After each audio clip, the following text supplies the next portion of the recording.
రెండో రోజు ప్రజాప్రతినిధుల ఓరియంటేషన్ ప్రోగ్రాం కొనసాగుతుంది. హైదరాబాద్ లోనే ఎంసీఆర్ హెచ్ఆర్డీలో నూతన ఎమ్మెల్యేలు ఎమ్మెల్సీలకు శిక్షణ తరగతులు నిర్వహిస్తున్నారు. ఈ రోజు ట్రైనింగ్ లో బిల్లుల ప్రస్తావన, బడ్జెట్ అంశాలపై శిక్షణ ఇవ్వనున్నారు. అసెంబ్లీ కమిటీలు వాటి విధి విధానాలపై నేడు ట్రైనింగ్ ఇస్తారు. అయితే శిక్షణ తరగతులకు కాంగ్రెస్, బీజేపీ ఎమ్మెల్యేలు హాజరు కాగా బీఆర్ఎస్ బహిష్కరించింది.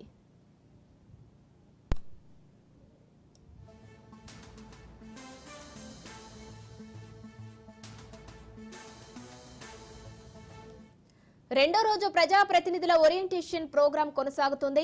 హైదరాబాద్ లోనే ఎంసీఆర్ హెచ్ఆర్డీఏలో నూతన ఎమ్మెల్యేలు ఎమ్మెల్సీలకు శిక్షణ తరగతులు నిర్వహిస్తున్నారు.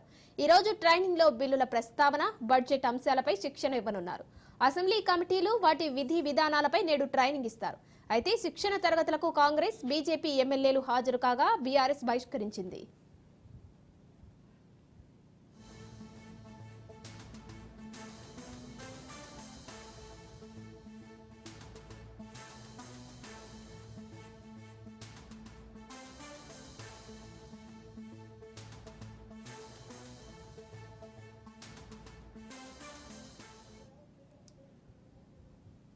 ప్రజాప్రతినిధుల ఓరియంటేషన్ క్లాసులకు సంబంధించి మరిన్ని డీటెయిల్స్ మా ప్రతినిధి తేజ అందిస్తారు ఫోన్ లైన్ లో. తేజ, చెప్పండి, రెండో రోజు ప్రజాప్రతినిధుల ఓరియంటేషన్ క్లాసులు కొనసాగుతున్నాయి. సో ఇందులో కాంగ్రెస్ ఎమ్మెల్యేలు, బీజేపీ ఎమ్మెల్యేలు హాజరయ్యారు, కానీ బీఆర్ఎస్ మాత్రం దీనిని బహిష్కరించింది. సో దీనికి సంబంధించిన డీటెయిల్స్ ఏంటి?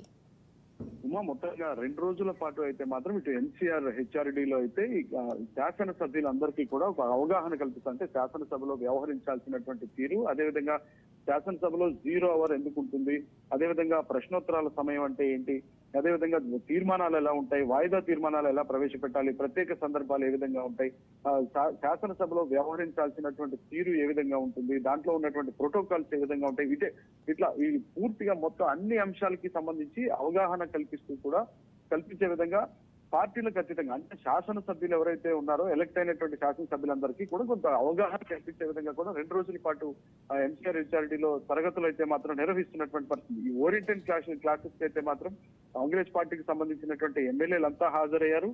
అదేవిధంగా ఇది బీజేపీకి సంబంధించినటువంటి ఎమ్మెల్యేలు హాజరయ్యారు, వామపక్ష సంబంధించిన ఎమ్మెల్యే కూడా హాజరయ్యారు. కానీ టీఆర్ఎస్ పార్టీ మాత్రం తమను ఫస్ట్ నుంచి కూడా, అంటే మొదటి నుంచి కూడా శాసనసభ ప్రారంభం కాకముందు నుంచే స్పీకర్ ఏకపక్షంగా వ్యవహరించారు, తమకు సరైనటువంటి ప్రాధాన్యత ఇవ్వలేదు, అందుకనే మేము దీన్ని బైకాట్ చేస్తున్నామంటూ కూడా బీఆర్ఎస్ పార్టీ నేతలంతా కూడా బైకాట్ చేసినటువంటి పరిస్థితి. అయితే మంత్రులుగా ఉన్న వాళ్ళు కూడా వారందరూ కూడా అటెండ్ అయినటువంటి పరిస్థితి ఉంది.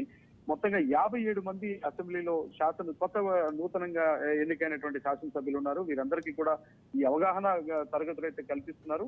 సో పూర్తిగా ముగింపు సందేశం మాత్రం ఇటు శాసనసభ స్పీకర్ ఇస్తారు, తన అనంతరం శాసన మండలి చైర్మన్ కూడా ముగింపు సందేశం ఇస్తారు. తర్వాత పూర్తిగా ముగింపు సందేశాన్ని శాసనసభ వ్యవహారాల శాఖ మంత్రిగా ఉన్నటువంటి శ్రీధర్ బాబు కూడా ముగింపు సందేశం కూడా ఇవ్వబోతున్నారు అన్నట్లుగానే మనం చెప్పాలి. Right, thank you Teja.